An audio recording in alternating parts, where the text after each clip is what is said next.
नमस्कार दोस्तों, मैं दिलीप कुमार।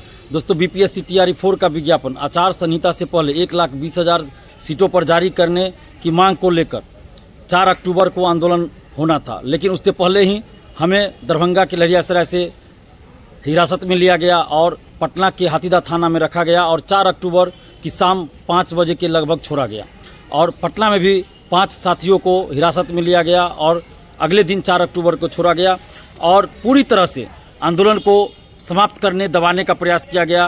पटना में पटना कॉलेज के आसपास सीआरपीएफ की तैनाती कर दी गई। ऐसा लग रहा था जैसे हम लोग स्टूडेंट्स नहीं हैं, हम लोग बिहार के वासी नहीं हैं, जैसे लग रहा बहुत बड़ा अपराधी हो। और अभी तक टीआरई 4 का विज्ञापन जारी नहीं हुआ है और जबकि शिक्षा मंत्री जी ने, मुख्यमंत्री जी ने, सब ने घोषणा किया था कि टीआरई 4 का विज्ञापन जल्द आ रहा है। 16 जुलाई को मुख्यमंत्री जी ने खुद घोषणा किया ट्विटर फेसबुक के माध्यम से, लेकिन अभी तक विज्ञापन नहीं आया और हम लोग सरकार से आग्रह कर रहे हैं बार बार, लेकिन अभी तक सरकार नहीं सुनी है। और सोमवार यानी 6 अक्टूबर रात्रि तक, सोमवार 6 अक्टूबर रात्रि तक अगर विज्ञापन टीआरई 4 का जारी नहीं होता है 1,20,000 सीट पर, तो फिर हम लोग अपनी रणनीति बनाएंगे। और जब हमारे साथ, आज देखिए सत्ता पक्ष तो हमारे साथ नहीं है, सरकार तो बात नहीं मान रही है, लेकिन विपक्ष की पार्टी भी, विपक्षी पार्टी या विपक्षी नेता भी हम लोगों के साथ नहीं है, कोई साथ नहीं दे रहा है, तो फिर हम लोग वोट किसको देंगे? कोई भी उस लायक नहीं हम समझते हैं जिसको कि वोट दिया जाए।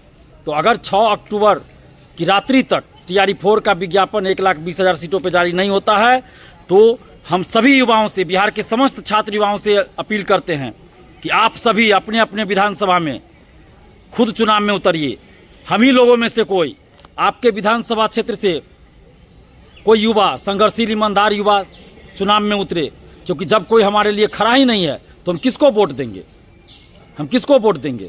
किसी को वोट देने से कोई फायदा नहीं। इसलिए छात्र युवाओं के बीच से ही अपने अपने विधानसभा क्षेत्र से चुनाव लड़िए, इस चुनाव में खड़ा होइए, क्योंकि 5 साल बाद ही ये मौका आपको मिलेगा, 5 साल बाद ही चुनाव आएगा।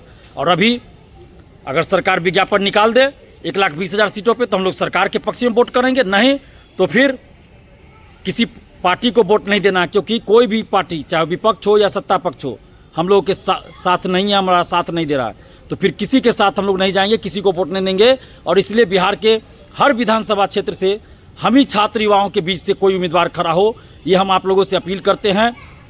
और जहाँ तक मेरा सवाल है, तो मेरा दरभंगा बहादुरपुर विधानसभा क्षेत्र में घर पड़ता है। अगर बहादुरपुर विधानसभा क्षेत्र के युवा, वहाँ की जनता, वहाँ के बुद्धिजीवी चाहेंगे तो हम वहाँ से चुनाव लड़ने के बारे में हम भी सोचेंगे।